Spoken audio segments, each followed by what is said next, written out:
Zelda Bradford stood on the dusty platform of the Concord, New Hampshire train station in the spring of 1876, clutching a worn leather valise in one hand and a crumpled letter in the other, wondering if she had made the worst mistake of her life by agreeing to marry a complete stranger 2,000 miles away from everything she had ever known.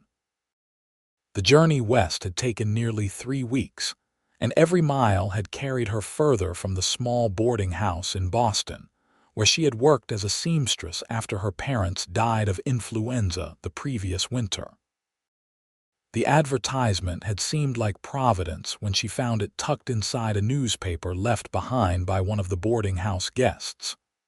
Respectable rancher seeks educated woman of good character for matrimony, must be willing to relocate to Wyoming Territory. Write to Yates Young, care of the Post Office, Concord, Wyoming Territory. Wyoming Territory. The words had felt foreign on her tongue when she first read them aloud in the privacy of her cramped attic room. But what choice did she have? Her meager savings were nearly gone. The boarding house mistress had been making pointed comments about raising the rent, and the needlework that strained her eyes by candlelight each night barely earned enough to keep her fed. At 22 years old, with no family and no prospects, becoming a mail-order bride had seemed like her only option for survival.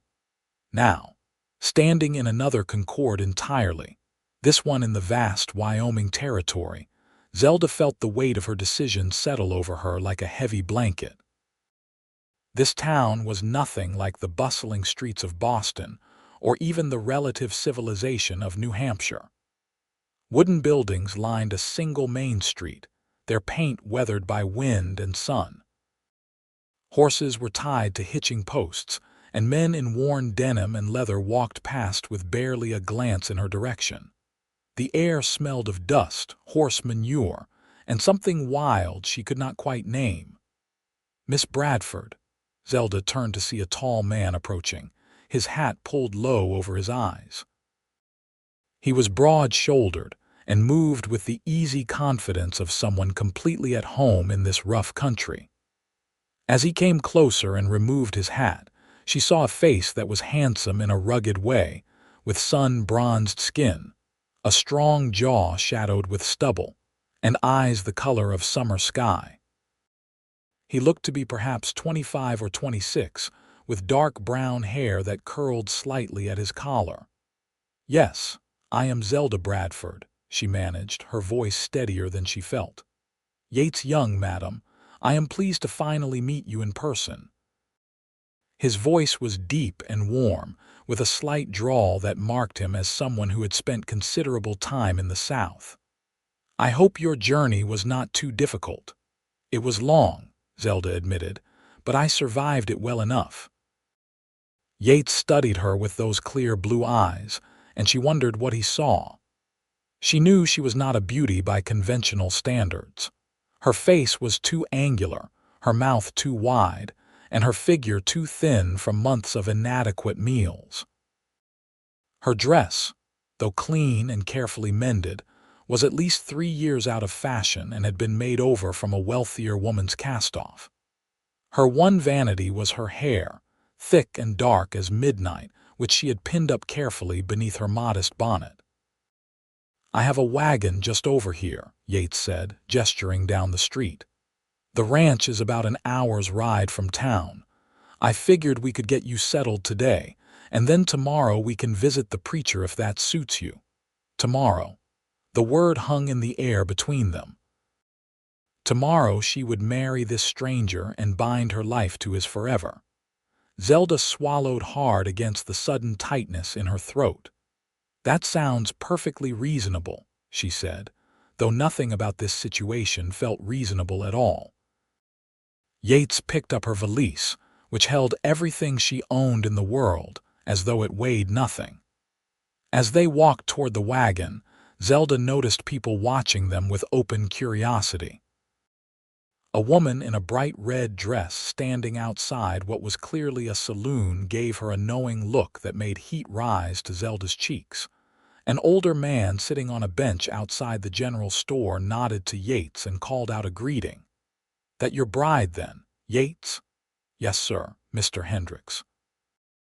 "This is Miss Zelda Bradford from Boston." "Boston? Well, you are a long way from home, miss. Welcome to Concord, such as it is." Zelda managed a smile and a nod, though her hands were trembling. The wagon was plain but sturdy, pulled by two strong-looking horses. Yates helped her up onto the seat with a gentle hand at her elbow, then climbed up beside her and took the reins. As they left the town behind, the landscape opened up before them in a way that took Zelda's breath away. She had never seen so much sky, so much open space. Rolling hills stretched toward distant mountains, their peaks still capped with snow despite the warming spring weather. Grass rippled in the wind like waves on an ocean, and here and there she saw cattle grazing. The vastness was both beautiful and terrifying. "It takes some getting used to," Yates said quietly, as though reading her thoughts. "All this space." "I have never seen anything like it," Zelda admitted. "In Boston, buildings block out half the sky. I have been to Denver a few times, and even that felt too crowded for my taste. I cannot imagine what Boston must be like." They rode in silence for a while, the only sounds the creaking of the wagon, the steady clip-clop of the horses' hooves, and the wind rushing through the grass. Zelda stole glances at Yates from the corner of her eye, trying to reconcile this quiet, capable man with the formal letters they had exchanged over the past 3 months. In his letters, Yates had been courteous and straightforward. He had told her about his ranch, which he had built up over the past 5 years after working as a ranch hand for someone else. He ran cattle and had recently added some horses as well. He had a small cabin but was planning to build a proper house in the next year or two. He was honest about the hardships of frontier life and wanted to make sure she understood what she was agreeing to. He had asked about her education, her skills, her faith, and her expectations for marriage. Zelda had been equally honest in return.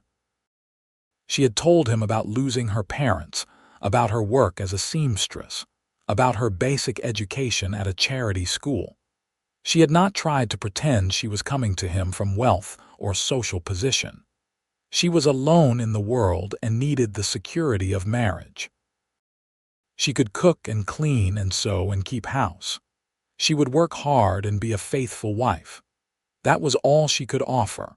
Apparently, it had been enough, because Yates had sent money for her train fare and told her to come as soon as she was able. "The cabin is just over this rise," Yates said, breaking into her thoughts.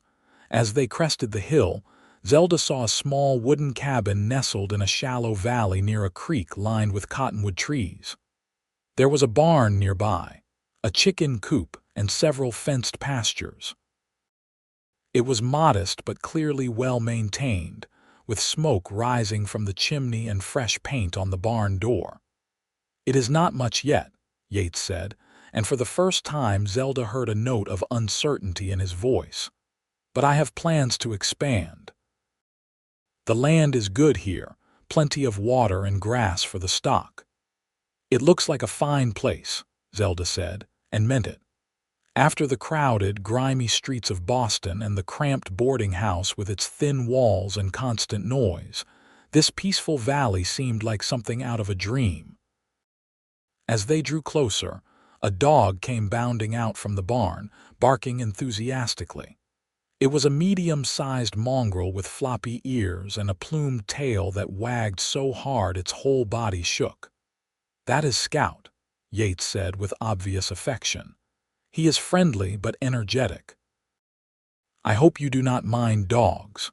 "I like dogs," Zelda said, smiling despite her nervousness. She had not had reason to smile much lately, but there was something about the dog's obvious joy that lifted her spirits. Yates brought the wagon to a stop near the cabin and helped Zelda down. Her legs were stiff from the long journey and she stumbled slightly. His hand steadied her, strong and warm even through the fabric of her dress. "Easy there. You have been traveling for weeks. You must be exhausted." "I am tired," Zelda admitted, "but I will be all right. Come inside. I will show you around, and then you can rest if you need to." The cabin was a single large room with a stone fireplace on one end and a black iron stove on the other. There was a bed against one wall, neatly made with a colorful quilt. A simple wooden table with two chairs occupied the center of the room, and shelves held dishes, pots, and supplies. Everything was orderly and clean, which surprised Zelda. She had expected a bachelor's home to be cluttered and dirty. "I know it is small," Yates said, setting her valise down near the bed. "But it stays warm in winter and cool enough in summer. The creek never runs dry, so we always have water. There is a root cellar out back for storing food, and the chicken coop gives us fresh eggs." "It is lovely," Zelda said, and realized she meant it. The cabin felt solid and safe, a shelter against the immense wilderness outside. "I have been sleeping in the barn since I got your letter saying when you would arrive," Yates continued, his neck flushing slightly red above his collar. "I will continue to do so until after we are married. I wanted you to know that. I am a gentleman, Miss Bradford, and I will treat you with respect." Something in Zelda's chest loosened slightly. She had not allowed herself to think too much about the physical intimacy that marriage would entail, and part of her had feared that Yates might expect his rights as her husband before they had even spoken their vows. "Thank you," she said quietly. "That means a great deal to me." "I will leave you to settle in," Yates said, backing toward the door. "There is food in the larder if you are hungry. I need to tend to the horses and check on the stock, but I will be nearby if you need anything. Just ring the bell by the door." After he left, Zelda stood in the middle of the cabin for a long moment, trying to absorb the fact that this was going to be her home. This rough frontier cabin in Wyoming Territory, 2,000 miles from everything she had ever known. She walked to the window and looked out at the sweeping grasslands, the distant mountains, the enormous sky. It was so different from Boston that it might as well have been another planet. She unpacked her few belongings, hanging her spare dress on a peg by the bed and arranging her small collection of personal items on a shelf. A hairbrush that had been her mother's, a small leather-bound Bible from her childhood, a cameo brooch that was the only piece of jewelry she owned, a photograph of her parents in a simple wooden frame. She set the photograph on the small table beside the bed and stared at their solemn faces for a long moment. "I hope I am doing the right thing," she whispered. That evening, Yates came back to the cabin carrying a bucket of fresh milk and a basket of eggs. He prepared a simple supper of beans, cornbread, and bacon, moving around the small kitchen area with surprising competence. They ate together at the wooden table, making awkward conversation about the ranch and the weather and the town. "Most folks in Concord are decent people," Yates told her. "The preacher, Reverend Matthews, is a good man. There are about a dozen families in the area, more if you count folks who live further out. It is not Boston, but we look after each other." "You have family nearby?" Zelda asked. Something shadowed crossed Yates's face. "No, madam. My parents died of cholera when I was 15. I have a sister back in Missouri, married with children of her own, but we do not write much. I came west when I was 17, worked on various ranches in Colorado and Montana before I saved enough to buy this land and start my own place." "I am sorry about your parents," Zelda said softly.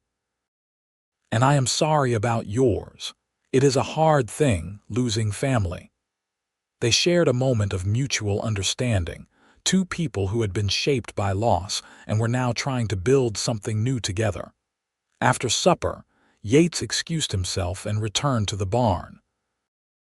Zelda washed the dishes in water heated on the stove, then prepared for bed. She lay awake for a long time, listening to the unfamiliar sounds of the frontier night. Coyotes howling in the distance, the wind sighing through the grass, an owl hooting from the cottonwoods by the creek. And underneath it all, a silence so deep and vast it seemed to have weight. The next morning dawned clear and bright. Zelda woke to find that Yates had already been up for hours. He had collected eggs, milked the cow, and started coffee on the stove. When she emerged from the cabin, still pinning up her hair, he was walking back from the barn. "Morning," he called. "I hope you slept well." "Well enough, thank you." It was not entirely true. She had dozed fitfully, her mind too full of thoughts for deep sleep, but she did not want to complain. "I thought we could head into town around midday," Yates said. "That would give you time to ready yourself, and we could speak with Reverend Matthews about performing the ceremony.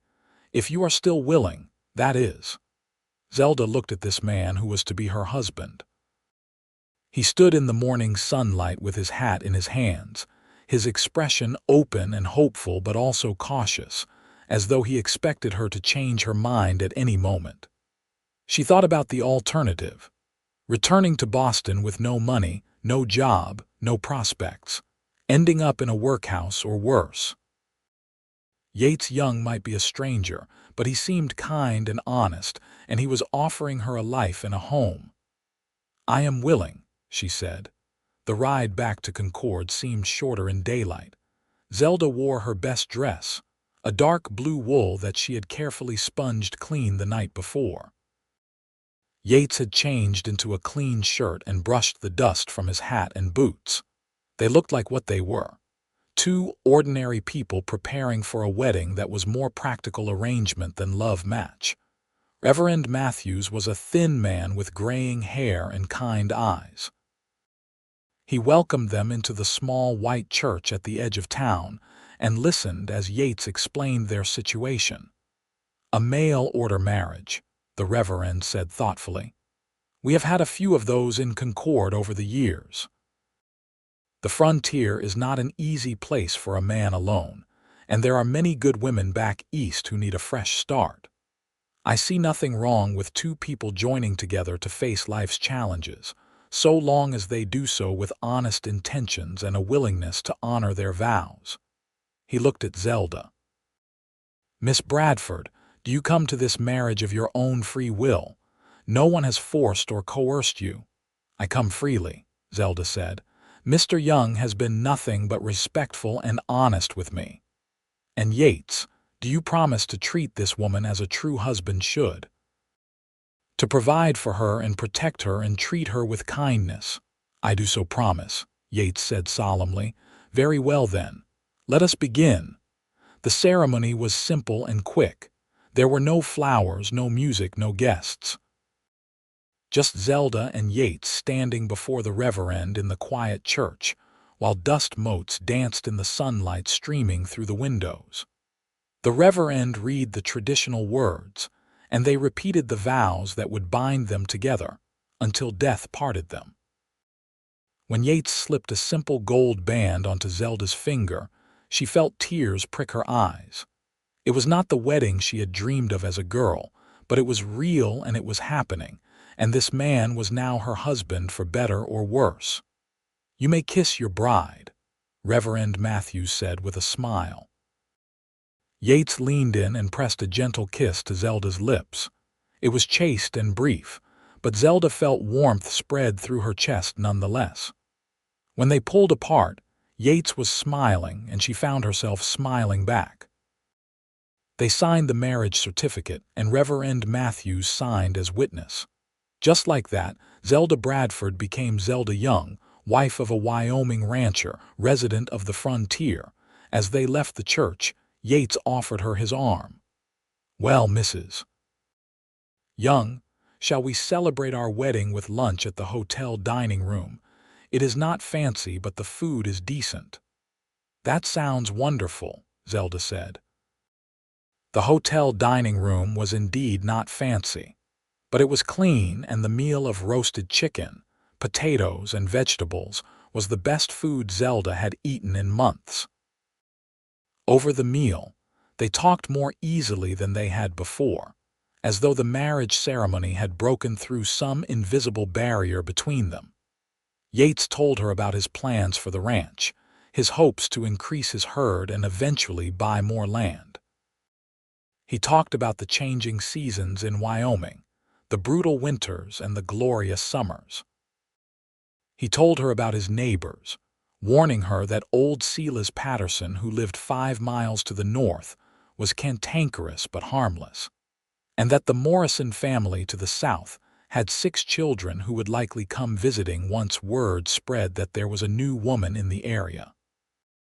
Zelda told him more about her life in Boston, about the boarding house and the difficult mistress who ran it, about the long hours of sewing that had left her fingers calloused and her eyes strained.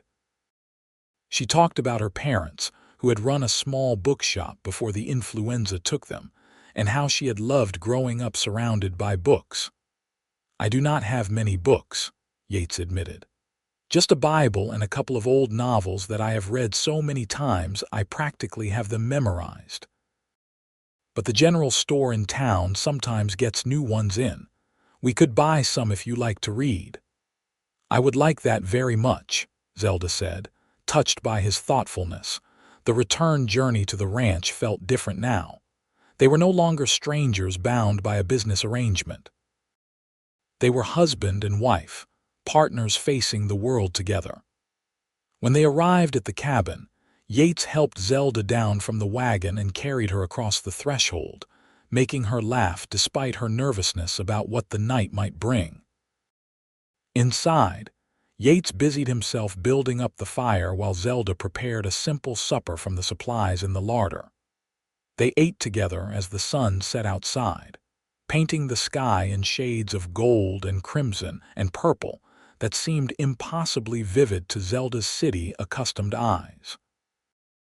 As darkness fell and they prepared for bed, Zelda felt her anxiety rising, but Yates seemed to sense her discomfort. He banked the fire and turned to her with a gentle expression.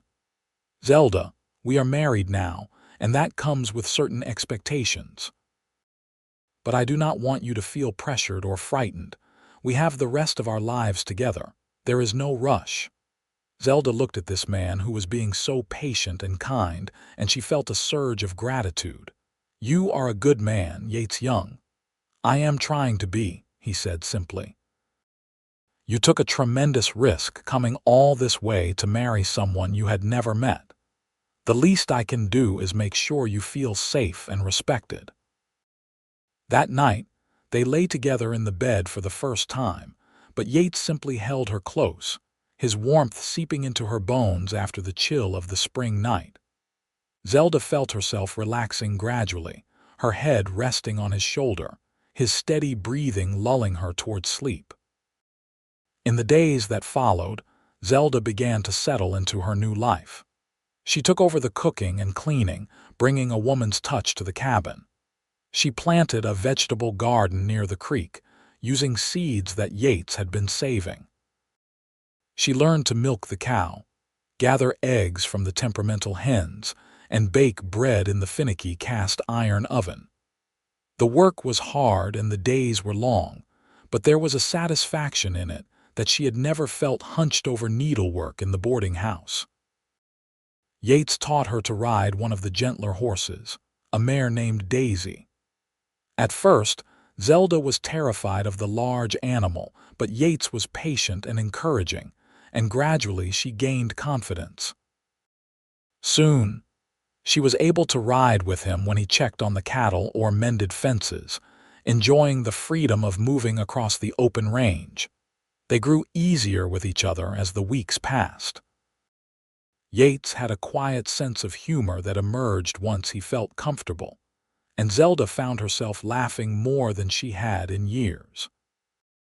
In turn, she shared her love of reading with him, and they spent evenings by the fire taking turns reading aloud from a new novel Yates had purchased on their last trip to town.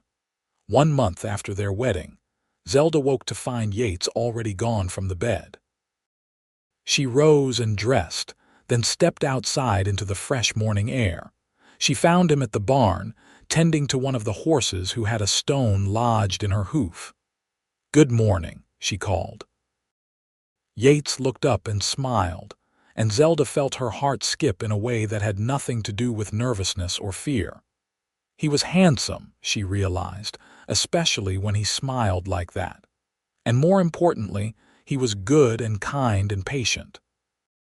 Somewhere over the past month, without her quite realizing when it had happened, she had begun to fall in love with her husband. That realization should have frightened her, but instead it filled her with a warm sense of rightness. This was where she belonged. This rough frontier cabin, this vast Wyoming landscape, this quiet, steady man who had taken a chance on a mail-order bride from Boston. As spring turned toward summer, life on the ranch found a rhythm.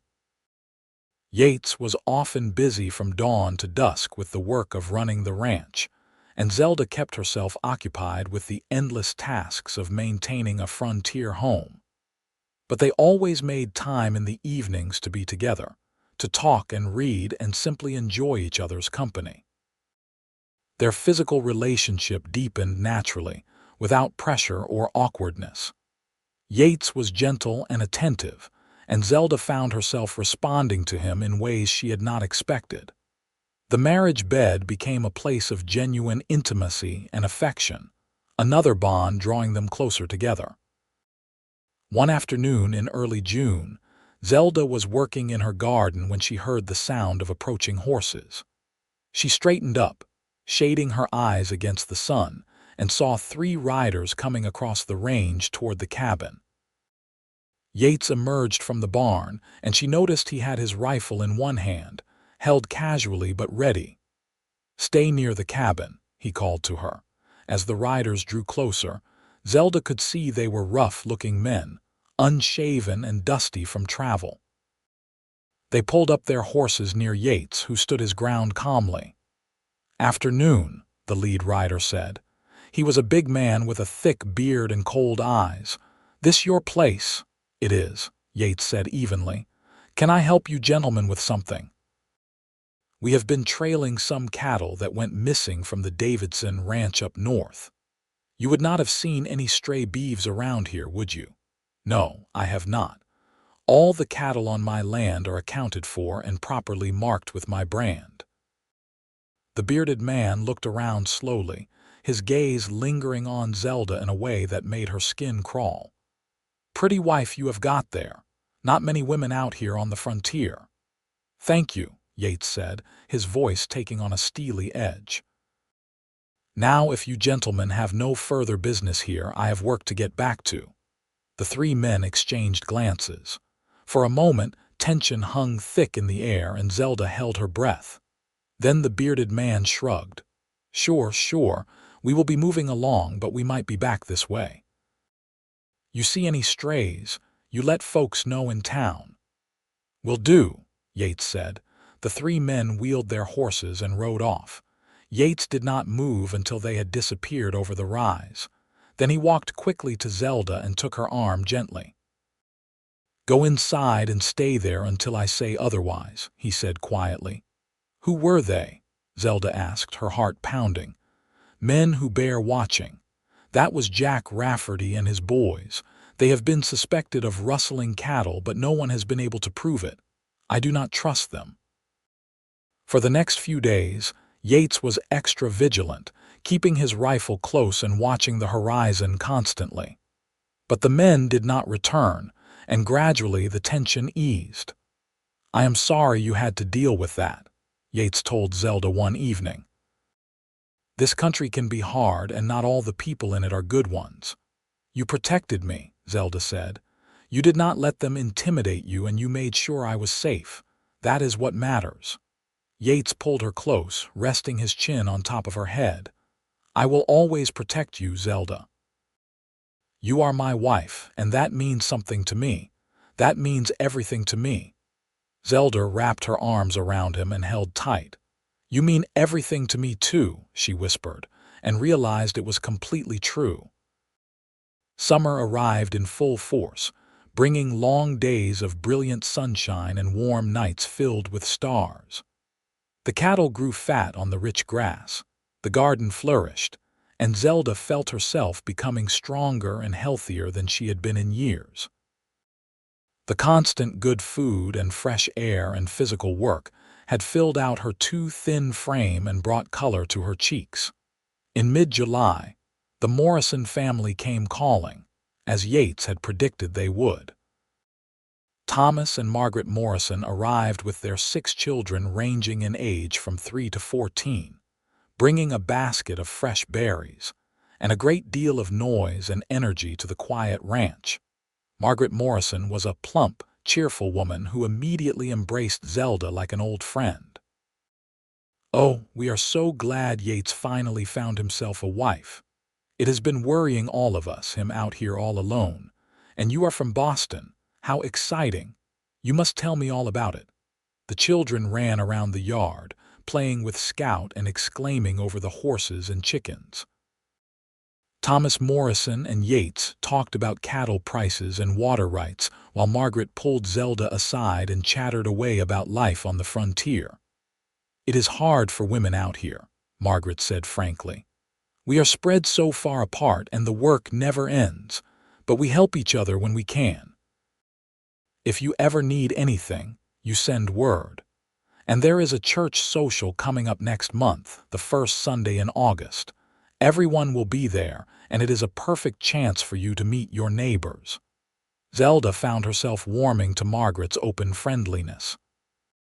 It had been so long since she had had a friend, since she had been part of any kind of community. The isolation of the ranch had not bothered her while she and Yates were getting to know each other, but she realized now that she had been lonely for female companionship. The church social in August was held on the Morrison property, which had a large barn perfect for gathering. It seemed like everyone from 50 miles around attended, bringing food and drink and instruments for music. Zelda met more people than she could possibly remember. The Hendricks family, the Pattersons, including the cantankerous old Silas who turned out to be rather sweet once you got past his gruff exterior, the widow Jensen who ran the boarding house in town, and dozens of others. The women welcomed Zelda warmly, curious about the mail-order bride from Boston but not unkind.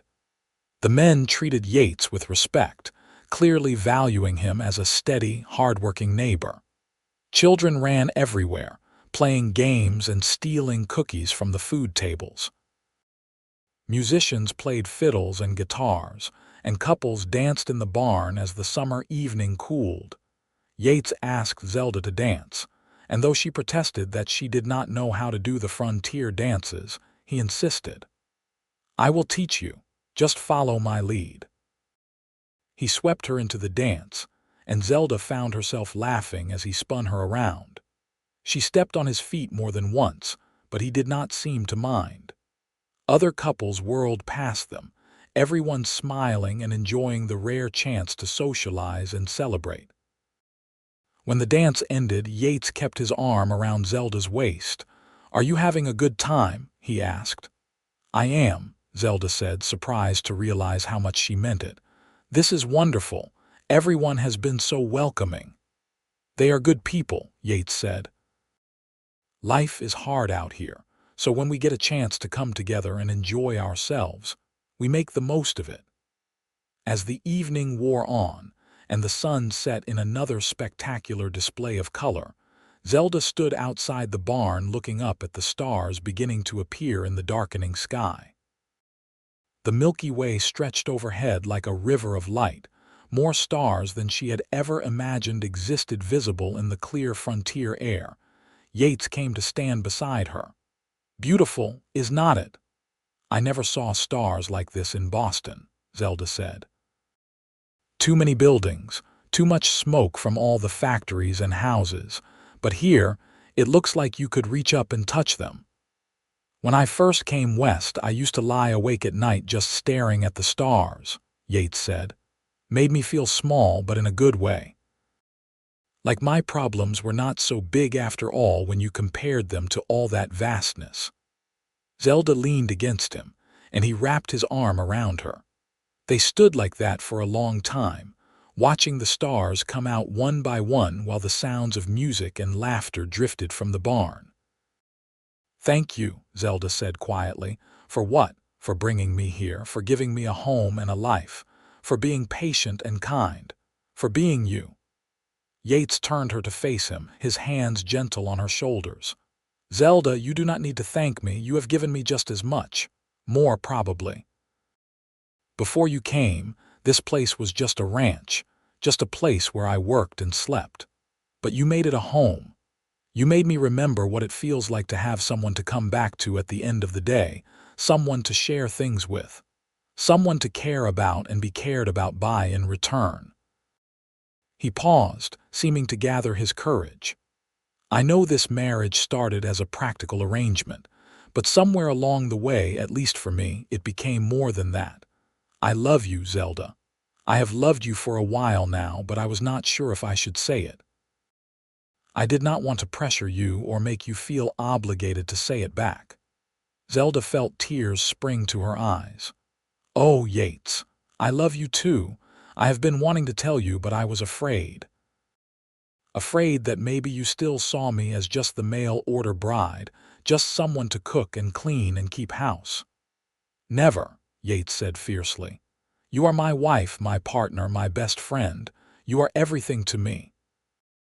He kissed her then, a deep, passionate kiss full of all the emotion they had been holding back.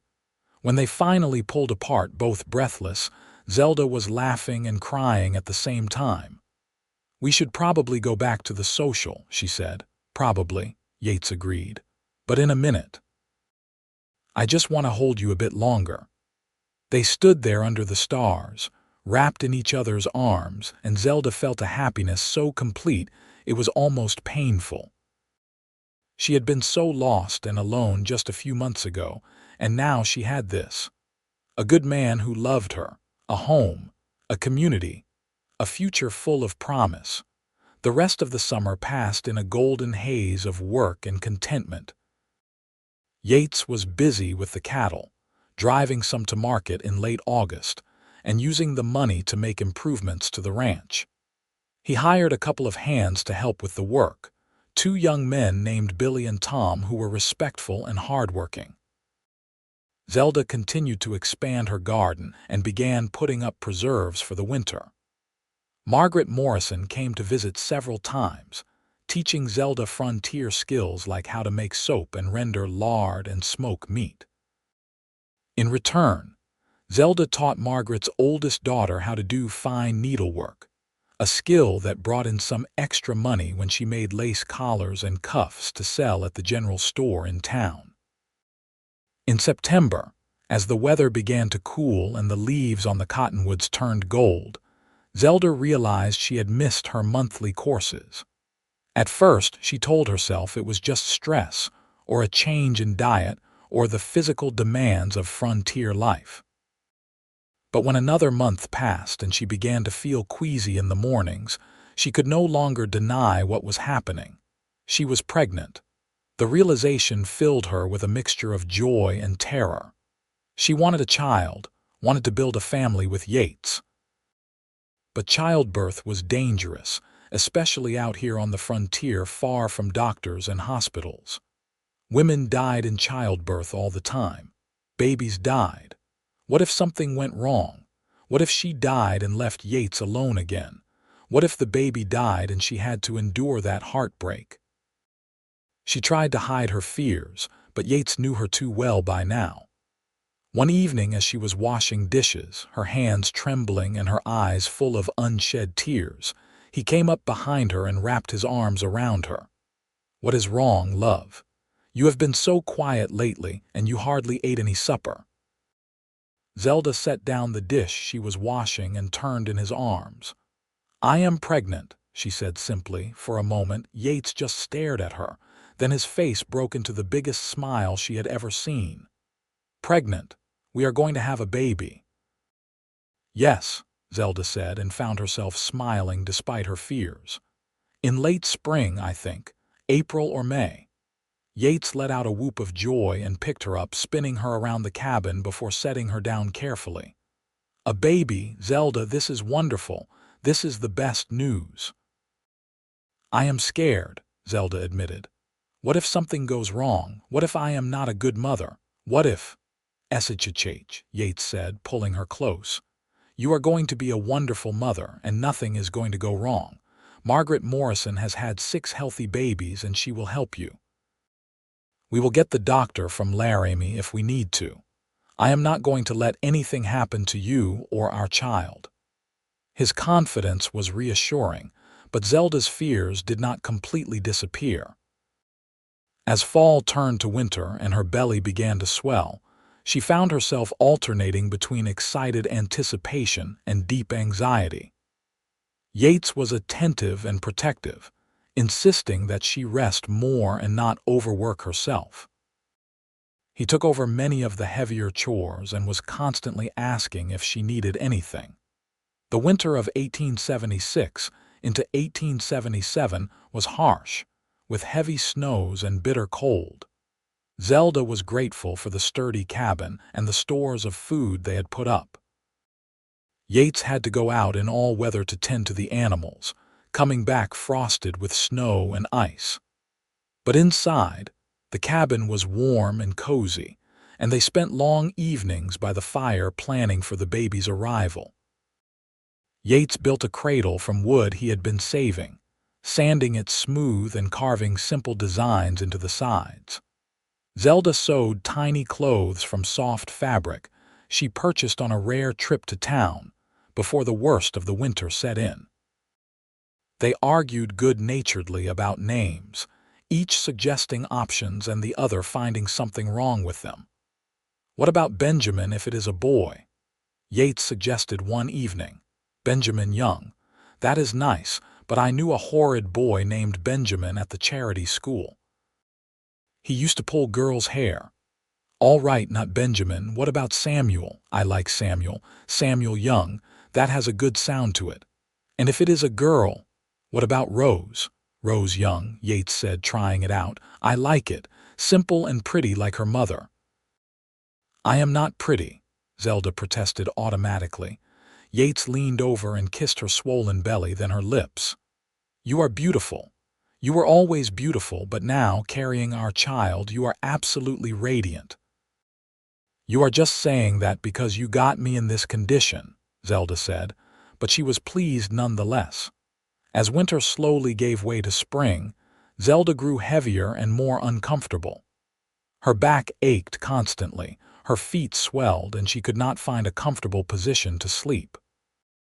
But through it all, Yates was patient and caring, rubbing her back and feet, helping her in and out of chairs, and telling her constantly how much he loved her. Margaret Morrison came to visit as soon as the roads were passable, bringing her experience and reassurance. You are doing just fine, dear. Everything looks normal.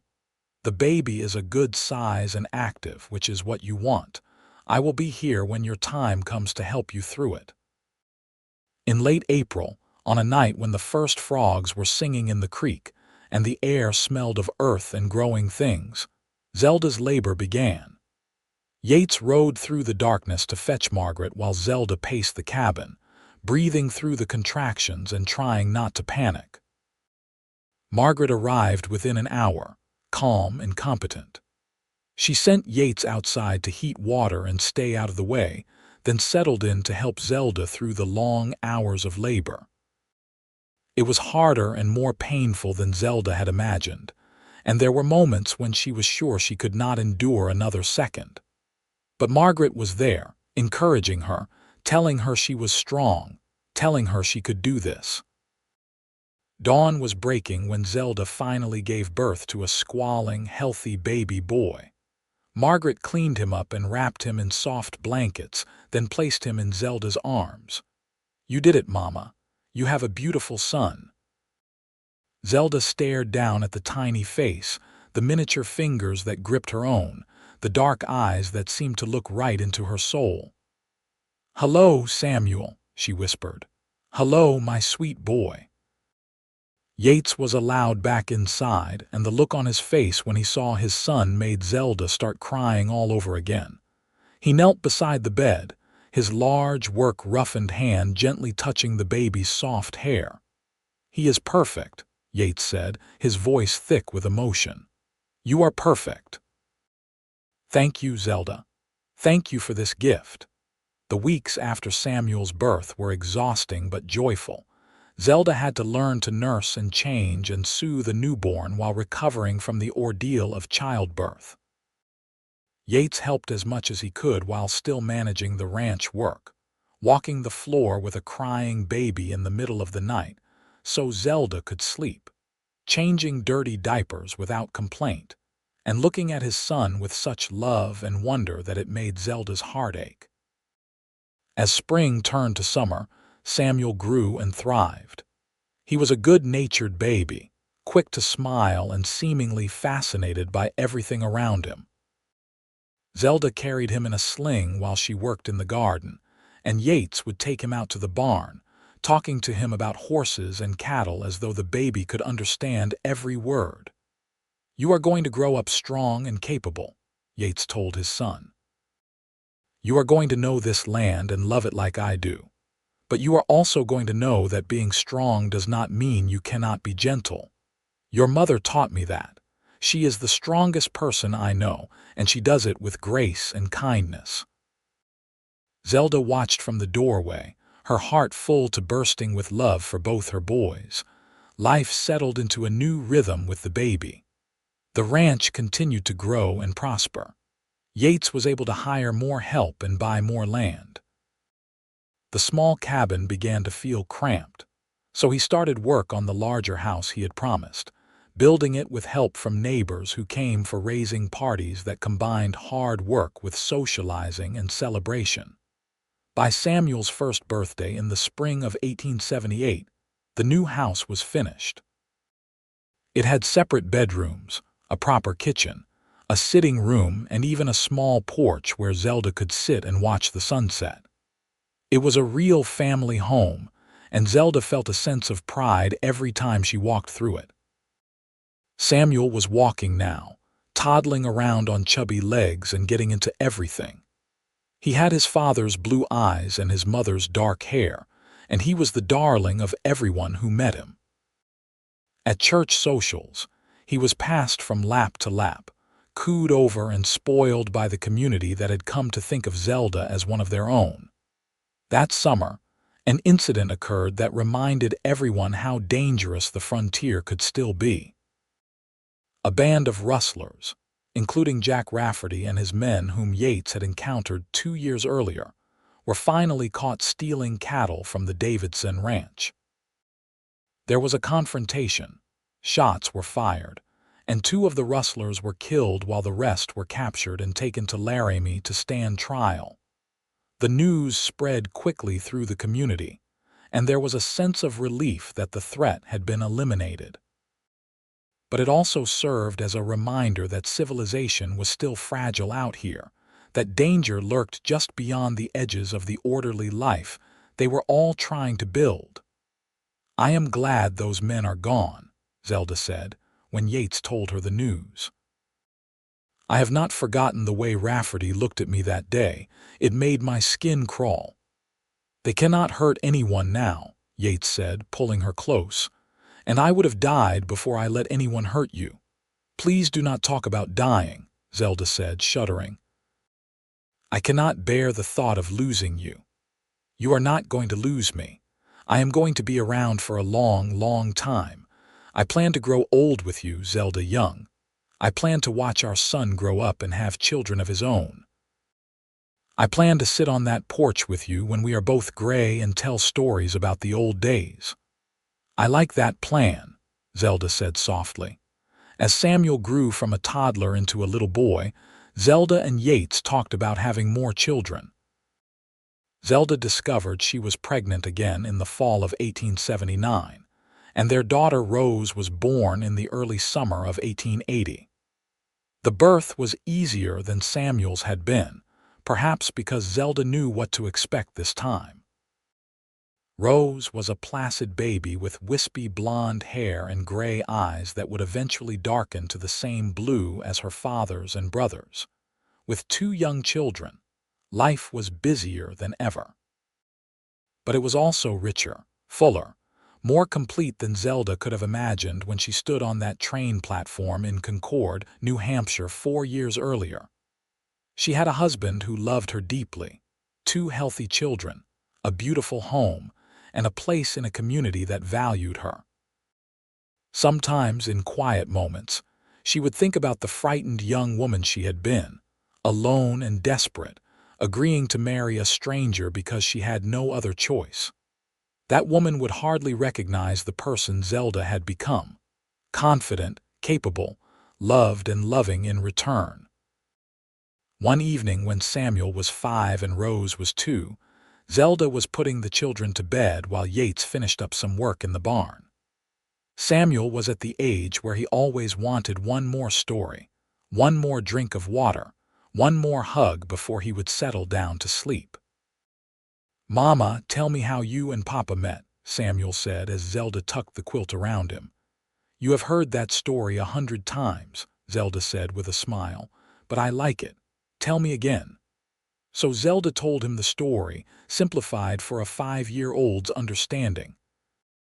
How she had come from far away to marry his father even though they had never met. How Papa had been kind and patient. How they had learned to love each other. "And then you had me," Samuel said happily. "And then we had you and you made our family complete. Well, until Rose came along." "Rose is okay," Samuel said generously, "even though she cries a lot." Zelda kissed his forehead.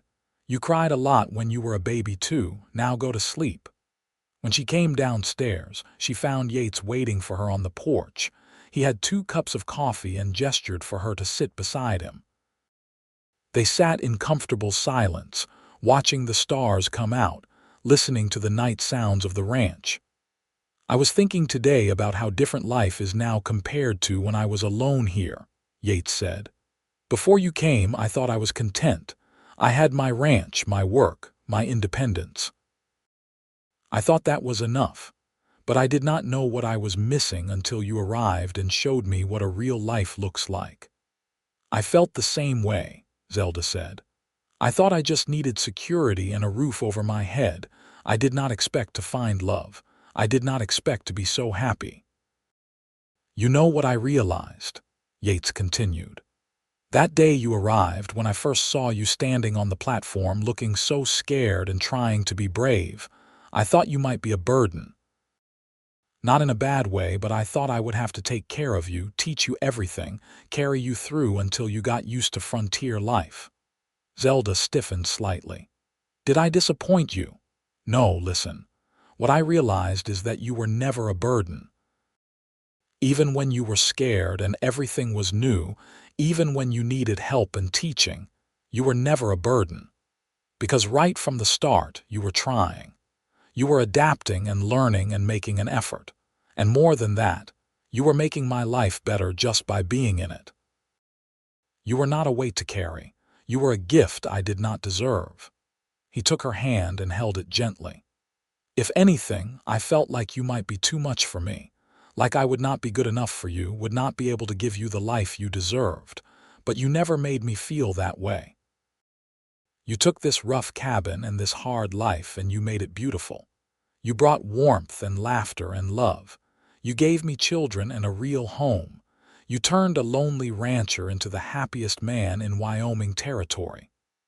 Zelda felt tears streaming down her cheeks. "Yates, so I want you to know something," he continued, turning to face her fully. "Even when things are hard, even when you are tired or sick or struggling, you are never a burden to me. Taking care of you, supporting you, loving you, that is not a burden. It is my privilege. You are my privilege, Zelda. You always have been and you always will be." Zelda threw her arms around him, holding him tight. "I love you so much," she whispered fiercely. "You gave me everything when I had nothing. You gave me a home and a life and a family. You gave me yourself. You are my privilege too." They held each other as the stars wheeled overhead and the night wind sighed through the grass. Inside the house, their children slept safely. Around them, the ranch they had built together stood solid and prosperous. And between them, a love that had started as a practical arrangement had grown into something deep and true and unbreakable. Over the years that followed, that love continued to grow and deepen. Zelda and Yates had one more child, another boy they named Daniel, born in 1883. The ranch expanded and prospered, becoming one of the most successful in the region. Samuel grew into a capable young man who loved the ranch life and showed every sign of taking over the operation when Yates was ready to step back. Rose turned out to have her mother's love of reading and her father's practical competence, a combination that made her a force to be reckoned with. Daniel was the adventurous one, always exploring and getting into mischief, but with such charm that it was hard to stay angry with him. The community around them grew as well. The town of Concord expanded, getting a proper school where Zelda served on the board and sometimes helped the teacher with reading lessons. The railroad pushed through in 1885, bringing more settlers and making it easier to ship cattle to market. Wyoming Territory inched closer to statehood, and there was talk that it would happen within the next few years. Through it all, Zelda and Yates remained partners in every sense of the word. They worked side by side to build their life, supporting each other through hard times and celebrating the good times together. They had their disagreements, of course what married couple did not, but they had learned to talk through problems and never let anger fester. Margaret Morrison remained Zelda's closest friend, and their families were intertwined in countless ways. Margaret's children and Zelda's children were in and out of each other's homes constantly. When Margaret's husband Thomas was injured in a fall from a horse and could not work for several months, Yates and his ranch hands helped keep the Morrison place running. When Zelda fell seriously ill with pneumonia one winter, Margaret moved into the Young home for 3 weeks to care for her and manage the household. That pneumonia was the scariest thing that had happened since Samuel's birth. Zelda lay in bed burning with fever while Yates sat beside her, holding her hand and willing her to fight. The doctor came from Laramie and did what he could, but ultimately it was Zelda's own strength and stubbornness that pulled her through. When she finally turned the corner and began to recover, Yates broke down and cried. "I thought I was going to lose you," he said brokenly. "I do not know what I would do without you, Zelda. You are the center of everything. You hold this whole family together." "I am not going anywhere," Zelda assured him weakly. "I have too much to live for. I have you and the children and this life we have built. I am not giving that up without a fight." It took her months to fully recover her strength, and during that time, Yates was incredibly protective, fussing over her and making sure she did not overdo it. Once she was well again, she teased him about being overbearing, but secretly she loved how much he cared. In 1890, Wyoming became the 44th state in the Union, and there were celebrations throughout the region. It was also notable for being the first state to grant women the right to vote, something that Zelda exercised with pride. She and Margaret went together to cast their ballots, feeling like they were part of history. The children grew and changed. Samuel at 15 was already taller than his father and took on more and more responsibility at the ranch. Rose at 12 was reading everything she could get her hands on and talking about becoming a teacher. Daniel at 9 was still getting into mischief, but also showing signs of the good man he would become. One summer evening in 1892, Zelda and Yates took a rare evening alone together, riding out to a favorite spot by the creek where they could watch the sunset. They were both in their late 30s now, no longer young but not yet old, settled into the comfortable middle years of life. "Do you ever regret it?" Yates asked as they sat on a blanket watching the sky turn colors. "Agreeing to marry someone you had never met, coming all the way out here to this rough country?" "Never," Zelda said without hesitation. "Not once, not even in the hardest times. This is my home." "You are my home. I would make the same choice 1,000 times over." "I think about that day I picked you up at the train station," Yates said. "You looked so scared and so determined all at once, so out of place in your city dress and your city ways. I wondered if I had made a mistake, if this was fair to you. And now I know it was the best decision I ever made, sending for you, marrying you, building this life with you. Everything good in my life comes back to you." "That is not true," Zelda protested. "You built this ranch before I came. You were successful." "I had a ranch," Yates corrected. "But I did not have a life. You gave me that, you and the children. You made me understand what really matters." They lay back on the blanket, hands clasped, watching the first stars appear. The creek burbled nearby, and somewhere a nightbird called. The air smelled of grass and wildflowers and the particular scent of the prairie that Zelda had come to love. "Remember when we first met, and I told you this was not much, referring to the cabin?" Yates asked. "I remember. And you said it looked like a fine place. I do not think you really meant it then. I think you were just being polite." "Maybe at first," Zelda admitted. "But I learned to mean it. And now, when I look around at everything we have built, I cannot imagine anything finer." As the years continued to pass, Zelda and Yates watched their children grow into adults. Samuel married a local girl named Emma in 1895 and brought her to live at the ranch, taking over more and more of the day-to-day operations as Yates gradually stepped back. Emma was a good match for Samuel, hardworking and cheerful, and she and Zelda got along well. Rose went to teacher training in Laramie and came back to teach at the Concord School. She seemed happy with her work and showed no signs of being in any hurry to marry, much to the frustration of several young men in the area who tried to court her. Daniel followed in his father's footsteps, showing a natural talent for working with horses. By the time he was 16, people from all over the region were bringing their horses to him for breaking and training. In 1897, Samuel and Emma had their first child, making Zelda and Yates grandparents. The baby girl, named Clara, was the absolute joy of their lives. Zelda loved being a grandmother, spoiling Clara in ways she had never been able to spoil her own children during the hard early years of building the ranch. Yates was equally besotted with his granddaughter. He carved her toys, bounced her on his knee, and told her stories about the old days. "I am going to tell you about your grandmother," he would say. "She came all the way from Boston to marry me, a man she had never met. She was the bravest person I ever knew." "I was not brave," Zelda would protest. "I was desperate and scared." "You were both," Yates would insist. "And that is what made you brave, being scared and doing it anyway." More grandchildren followed over the years. Samuel and Emma had 3 more children. Rose eventually married a lawyer from Laramie, a quiet, bookish man who loved her intelligence and independence, and they had 2 children.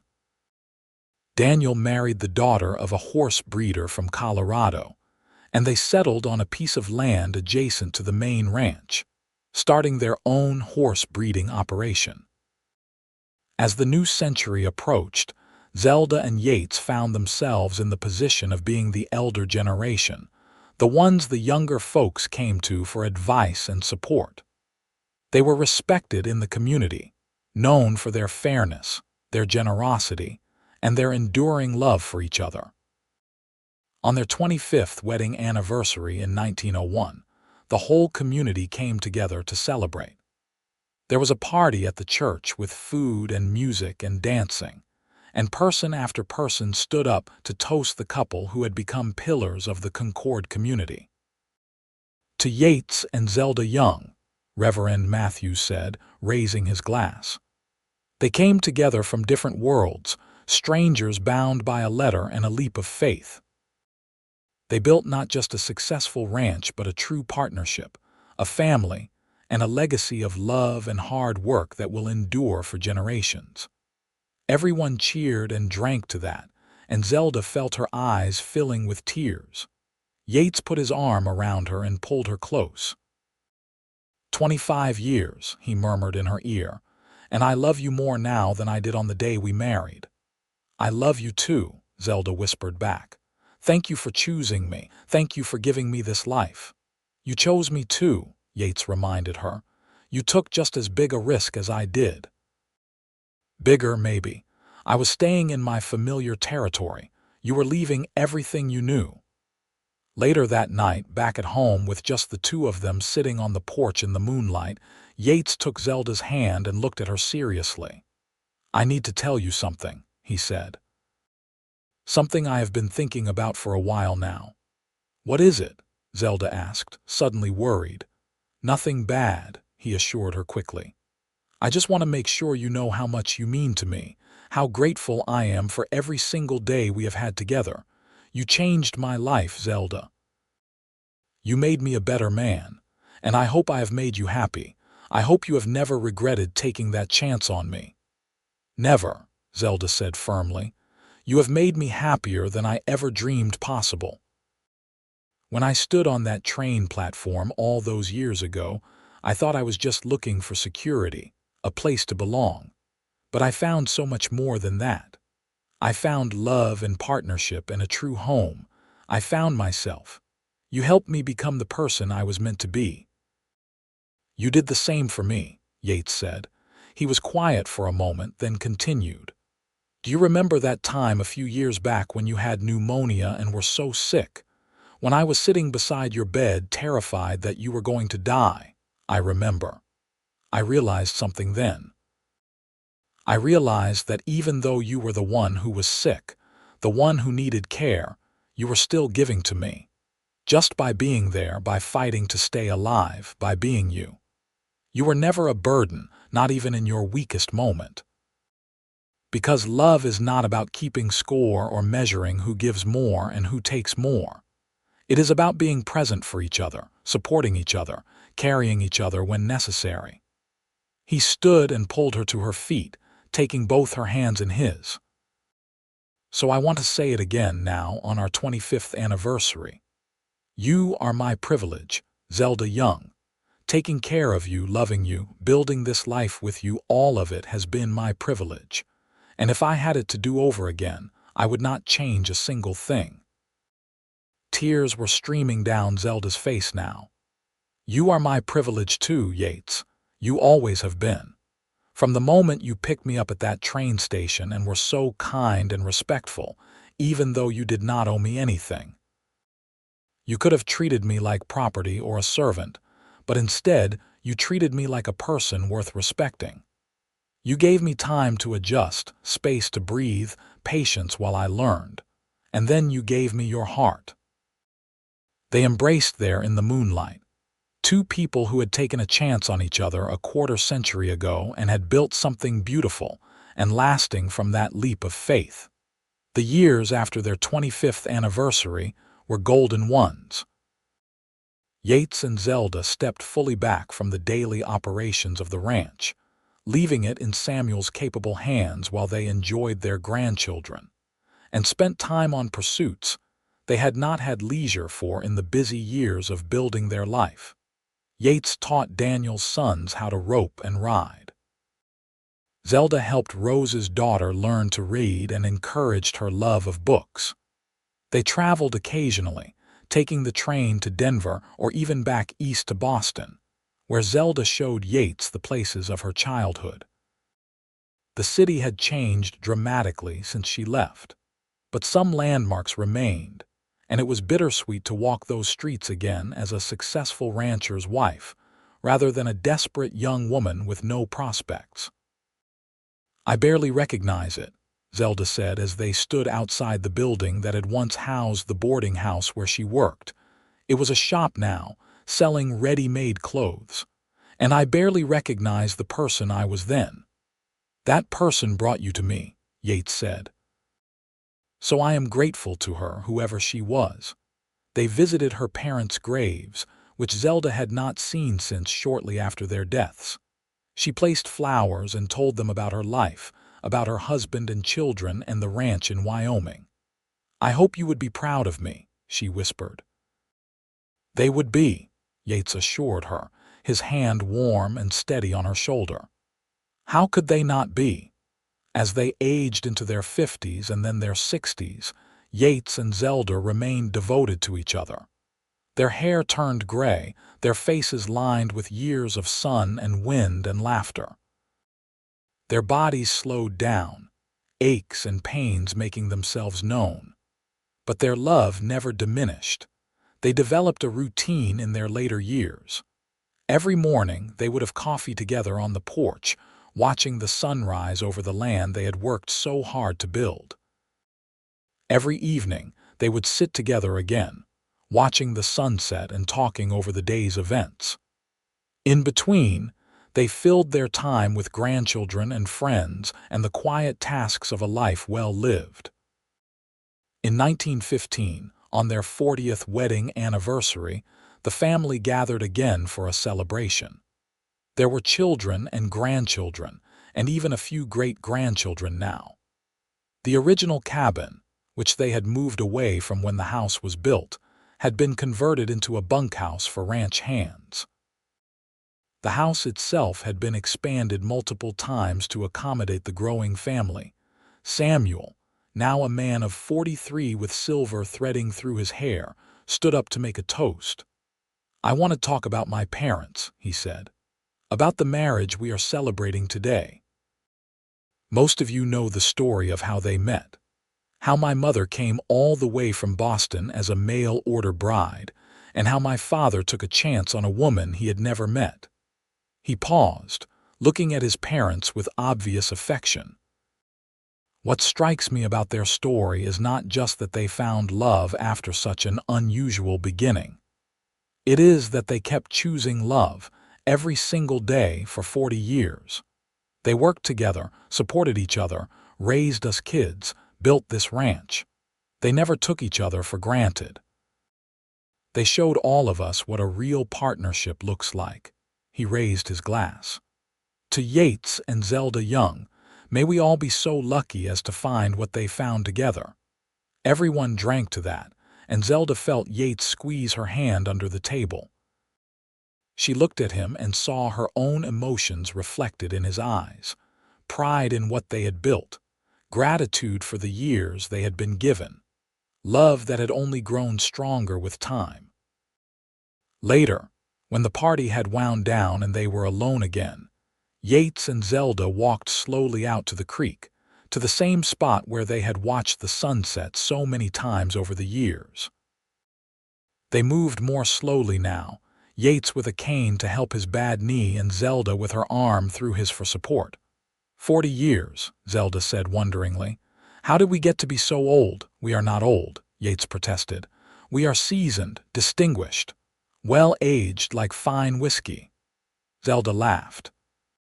"If you say so." They sat on a bench Yates had built years ago, placed in this exact spot for this exact purpose. The creek gurgled past, and the cottonwoods rustled overhead. The sun was setting in its usual spectacular fashion, painting the sky in shades of orange and pink and purple. "Do you ever think about that young woman who got off the train in Concord all those years ago?" Yates asked. "Sometimes," Zelda admitted. "She seems like a different person now, so scared, so alone, so uncertain. I wish I could go back and tell her that everything was going to be all right. Better than all right, that she was going to find happiness she could not even imagine." "I think about the man I was too," Yates said.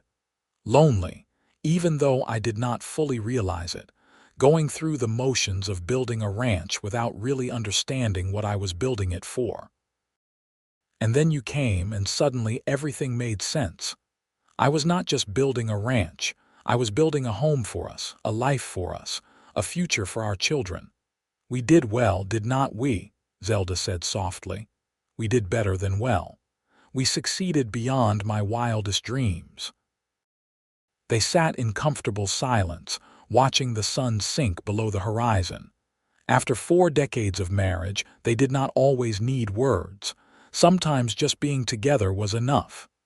"Zelda," Yates said eventually, his voice serious, "I want to make sure you know something. In case I do not get another chance to say it." "You are being morbid," Zelda chided gently. "Just let me say it. You transformed my life in every possible way. You were not just my wife. You were my partner, my best friend, my compass. Every good thing in my life traces back to you in some way. And I need you to know that carrying you not literally but figuratively through the hard times and the adjustments and all the challenges was never a burden. It was my privilege. You were my privilege. You still are." Zelda turned to him with tears in her eyes. "And you were mine. You gave me a home when I was homeless. You gave me love when I expected only an arrangement. You gave me children and grandchildren and a life beyond anything I could have imagined. If I seem strong, it is because you gave me the foundation to be strong. If I seem capable, it is because you believed in my capability. Everything I am in part because of you."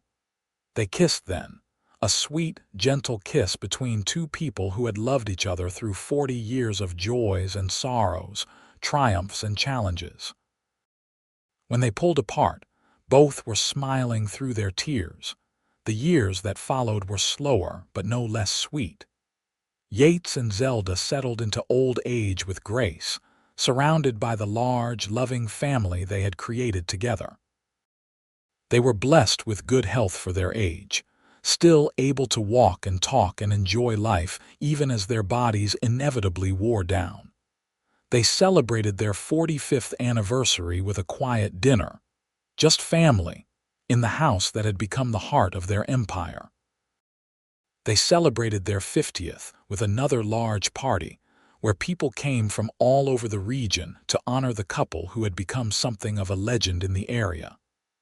The mail-order bride and the rancher who had fallen in love and built a dynasty.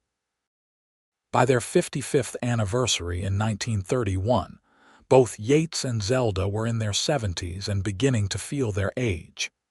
Yates's knee was worse, and he moved slowly. Zelda's hands were gnarled with arthritis, making it hard to do the needlework she had once loved. But they still had each other, and that made everything bearable. They spent most of their time at home now, visited constantly by children and grandchildren and great-grandchildren. The world was changing rapidly. The Great Depression was making times hard, though the ranch was largely self-sufficient and weathering it better than many. There were automobiles and telephones and radios bringing news from around the world. It was all very different from the frontier world of their youth. One evening in late autumn of 1932, as they sat on the porch wrapped in blankets against the chill, watching another sunset, Zelda said quietly, "I am not afraid of dying, you know. I have had a good life, a wonderful life. The only thing that scares me is the thought of leaving you alone." "You are not going anywhere," Yates said firmly. "We are going to live forever. Be serious." Yates sighed. "All right. I am scared of the same thing, scared of losing you, scared of being left behind, but we have both lived good, full lives. When the time comes, we will face it like we have faced everything else, together, for as long as we can. And then whoever is left will carry on, knowing that we loved each other completely and that we created something that will outlast us. The children," Zelda said, "and the grandchildren. And the great-grandchildren, and all the generations that will come after us. We built something that will endure, Zelda. Our love will endure through them." They sat in silence, holding hands as the last light faded from the sky. Yates passed away peacefully in his sleep in the spring of 1933, at the age of 82. He had spent the evening before talking with Zelda about their life together, laughing over old memories, and speaking with love about their children. He had told her, as he had told her countless times before, that she was his privilege, that loving her had been the great joy of his life. And then he had kissed her goodnight and closed his eyes and simply did not wake up. Zelda grieved deeply, as was natural after losing her partner of 58 years. But she took comfort in the fact that Yates had died peacefully, surrounded by love, having lived a full and happy life. She took comfort in their children and grandchildren and great-grandchildren, all of whom rallied around her with support and affection. She remained in the house they had built together, cared for by family, still sharp-minded and able to tell stories about the old days. She loved to talk about the ranch in the early years, about the challenges they had faced and overcome. She loved to talk about Yates, keeping his memory alive for the younger generations who had never known him as a young man. He was kind, she would tell them. That is the most important thing to know about your grandfather. He was strong and capable and hardworking, but above all, he was kind. He treated me with respect when he had no reason to. He was patient when I needed patience and supportive when I needed support. He loved me completely, and I loved him just as completely in return. Zelda lived for another 5 years after Yates's death, passing away in the winter of 1938 at the age of 83. Her children were with her at the end, holding her hands and telling her they loved her. Her last words were about Yates. "Tell him I am coming," she whispered. "Tell him I will see him soon." They buried her next to Yates in the small cemetery outside Concord. The whole community turned out for the funeral, as they had for Yates's, to pay their respects to a woman who had come west as a frightened mail-order bride, and had become a beloved matriarch and pillar of the community. At the funeral, Samuel, now an old man himself at 65, spoke about his parents.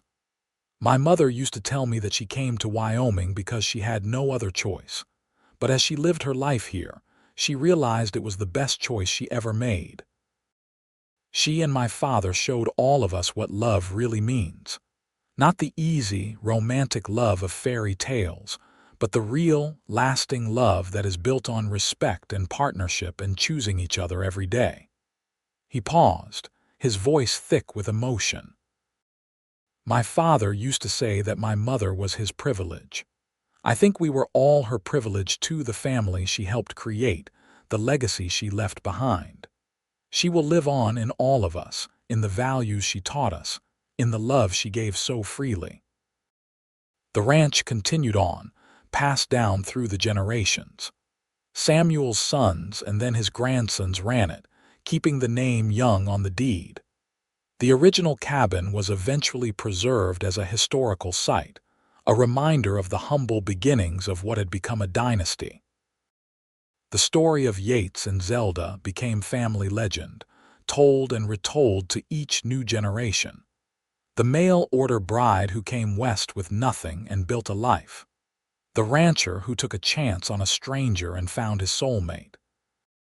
Their love story, unusual in its beginning but beautiful in its unfolding, inspired their descendants to believe in the possibility of finding true, lasting love. Years turned to decades, and decades turned to a century. The world changed in ways that Yates and Zelda could never have imagined. But the ranch endured, and with it, the memory of the couple who had founded it with nothing more than courage, determination, and an ever-deepening love for each other. In the end, what they had built was not just a successful ranch or even a large family. What they had built was proof that love can grow from the most unlikely beginnings, that two strangers can become soulmates, that commitment and respect and daily choosing each other can create something beautiful and lasting. They had started as two lonely people taking a desperate chance on each other. They had become partners, friends, and deep loves.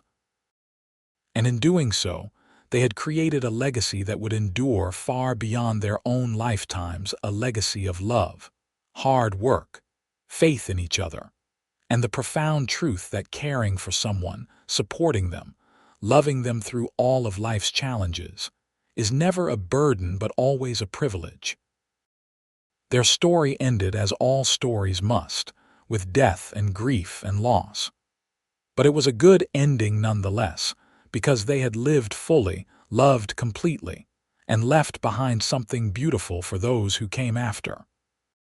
They had taken their unlikely beginning, a mail-order bride and a lonely rancher, and transformed it into a love story for the ages, a testament to the transformative power of choosing love, day after day, year after year, until the very end.